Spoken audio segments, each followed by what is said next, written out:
नमस्कार मंडळी, चला तर खुसखुशीत कुरकुरीत अशी करंजी आपण इथे तयार केलेली आहे।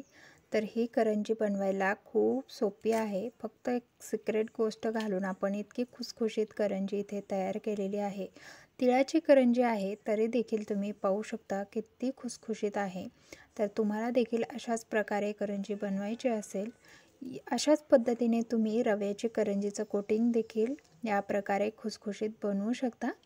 तर कसं बनवलं हे संपूर्ण व्हिडिओ पहा। चॅनलवरती जर तुम्ही नवीन असाल तर सबस्क्राईब करा, बेल आयकॉनलाही प्रेस करा, म्हणजे अशाच यूजफुल इंटरेस्टिंग रेसिपीचे नोटिफिकेशन तुम्हाला सर्वात पहिले मिळेल। चला इथे व्हिडिओला सुरुवात करूया। इथे आपण तीळ भाजून थंड करून घेतलेले आहेत। तर आता तीळ नॉर्मली सगळ्यांना माहीत आहे, तर छान असे तीळ आपण भाजून घेतलेले आहे। भाजून थंड करून घ्यायचे आहे पूर्ण। मग ते मिक्सरच्या भांड्याला आता आपण बारीक करून घेणार आहोत। सुरुवातीला आपल्याला तीळच फक्त बारीक करून घ्यायचे आहे, यामध्ये लगेच गूळ घालायचा नाही।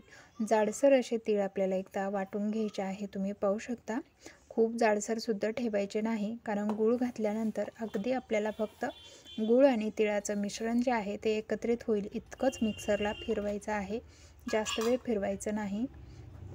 त्याने जास्त चिकट अजिबात आपलं जे हवरे तिळाचं तिळगुळ तयार होतो तो चिकट होत नाही जास्त। तर आता इथे पाहू शकता आपण तयार करून घेतलेलं आहे। तर छान असं सुट्ट झालेलं आहे। तर सांगितल्याप्रमाणे तुम्ही देखील हे सारण अशा प्रकारे बनवलं तर तुमचं सारण देखील असंच होईल। तर यामध्ये एक अर्धा तीळ देखील दिसत आहे। तर छान असं आपलं तिळाचं सारण बनवून तयार आहे। आता वरच्या कोटिंगसाठी इथे आपल्याला साहित्य लागणार आहे। 1.5 कप आपण इथे मैदा घेणार आहोत। इथे आपण 1.5 कप मैदा घेतलेला आहे। त्यामध्ये आपल्याला चवीपुरतं मीठ घालायचं आहे।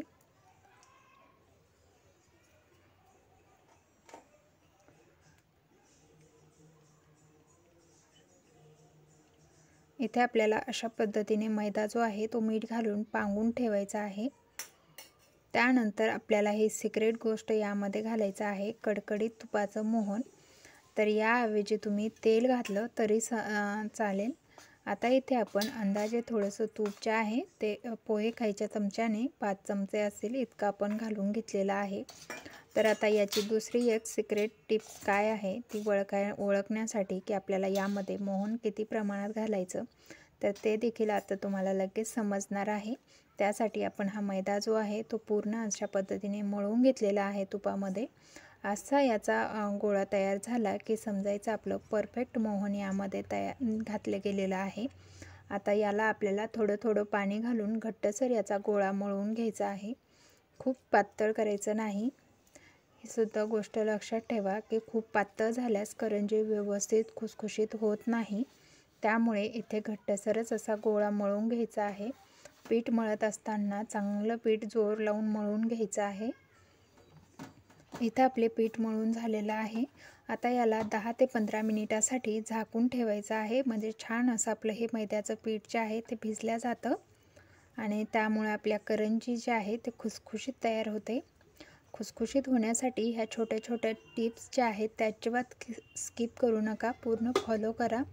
तर आता इथे झाकण ठेवून 15 मिनिटं आपण हे पीठ असंच ठेवलं होतं।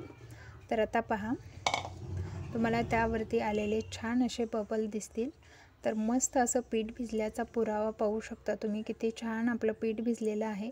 त्यामध्ये छोटे छोटे बबल्स आलेले आहे, म्हणजे मस्त असं पीठ आपलं भिजून तयार झालेलं आहे। आता हे पुन्हा एक हाताच्या साहाय्याने आपल्याला अशा प्रकारे हे मळून घ्यायचं आहे, म्हणजे छान असं आपलं मऊ पीठ तयार होतं आणि खुसखुशीत करंजी तयार होण्यासाठी आपलं पीठ इथे तयार होतं।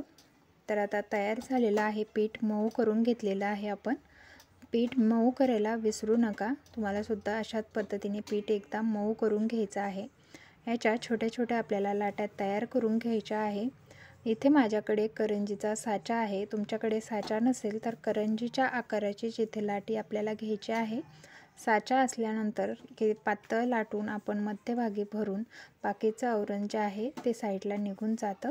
पण जेव्हा साचा नसतो तेव्हा आपल्याला अगदी करंजीच्या मापाची तिथे लाटी तयार करून घ्यायची असते। तर इथे सर्व लाट्या ज्या आहेत ते मी तयार करून घेतलेले आहे। तर हाताला लावण्यासाठी थोडासा इथे मैदा घेतलेला आहे, जेणेकरून आपली पारी जी आहे ती खाली चिकटणार नाही। आता ही पारी आपल्याला लाटून घ्यायची आहे। हातावर थोडीशी चोळून घ्या, पिठामध्ये बुडून घ्या आणि दोन्ही साईडने व्यवस्थित एकसारखी पातळ पुरी लाटून घ्यायची आहे। आपल्याला इथे करंजीला अजिबात जाड पारी लाटायची नाही, एकदम पातळ लाटायची आहे, तरच तुमच्या करंज्या ज्या आहेत ते खुसखुशीत होतील। नाहीतर जाड राहिल्यास करंजी खुसखुशीत होत नाही आणि लूज पडते। त्यामुळे पारी लाटत असताना अगदी खालचा पोळपाट दिसेल इतकी आपल्याला ती पारी जी आहे ते पातळ लाटून घ्यायची आहे। तुम्हाला व्हिडिओमध्ये दिसत आहे अशाच प्रकारे तुम्हाला देखील लाटून घ्यायचे आहे। तर आपला आता पोळपाट खाली दिसायला लागलेला आहे, इतकी पातळ आपण इथे पारी लाटून घेतलेली आहे, तुम्ही पाहू शकता। तर अशाच प्रकारे तुम्हाला देखील लाटायची आहे। ही पारी लाटत असताना अजिबात तुटत नाही, अलगद हाताने लाटून घ्यायची। आपण दुसऱ्या साईडने देखील थोडीशी लाटून घेणार आहोत। तर अशा प्रकारे आपल्याला एक सारखी पुरी मध्यभागी जास्त पातळ लाटून घ्यायची आहे। आणि आता इथे मी साचा घेतलेला आहे, तर या साचा अशा पद्धतीने आपल्याला तो पकडायचा आहे। इथे काही लावायची गरज नाही साच्याला, अगदी असं आपल्याला ठेवायचं आहे। कडावरती एकदा बोट फिरवून घ्यायचं आणि यामध्ये सारण भरवायचं आहे। तर आता हे तिळाचं बनवून घेतलेलं सारण आपण यामध्ये भरणार आहोत।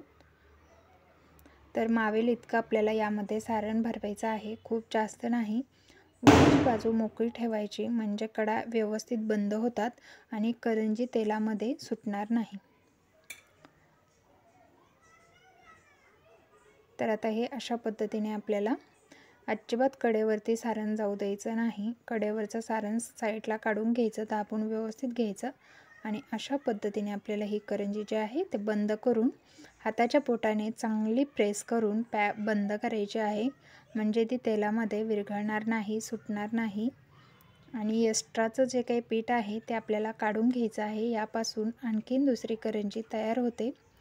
तर इथे आपली ही करंजी सुरेख करंजी तयार झालेली आहे। तुम्ही देखील अशाच प्रकारे करंज्या बनवू शकता।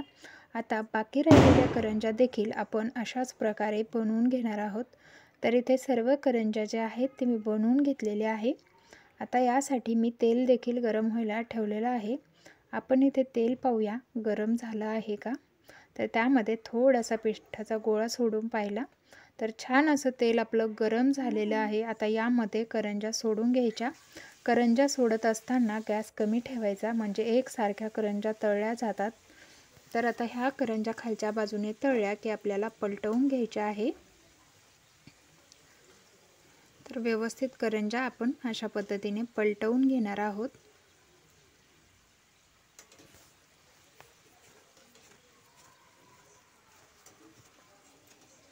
सगळ्या करंज्या आपल्याला आलटून पलटून खुसखुशीत तळून घ्यायच्या आहे।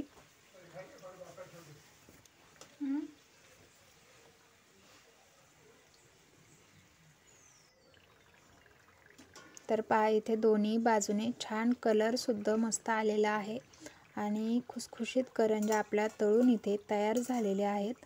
आता ह्या करंज्या आपल्याला एका ताटामध्ये मी काढून घेणार आहे आणि अशाच पद्धतीने आपल्या सर्व करंज्या इथे तयार झालेल्या आहेत। तुम्ही पाहू शकता सुरेख जबरदस्त झालेल्या आहेत आणि सांगितल्याप्रमाणे रव्याच्या करंज्याला देखील तुम्ही मैदा अशाच प्रकारे मळून घ्यायचा आहे। आणि रव्याच्या करंजीचा सुद्धा व्हिडिओ लवकरच चॅनलवरती अपलोड होणार आहे, त्यामुळे सबस्क्राईब करायला विसरू नका, कारण सबस्क्राईब केल्याशिवाय तुम्हाला त्या व्हिडिओचं नोटिफिकेशन मिळणार नाही। तर लगेच सबस्क्राईब करून ठेवा आणि ह्या खुसखुशीत करंज्या आणि त्यातले त्यात पौष्टिक देखील आहेत, त्यामुळे व्हिडिओला लाईक करायला विसरू नका आणि परिवारासोबत व्हिडिओ नक्कीच शेअर करा। धन्यवाद।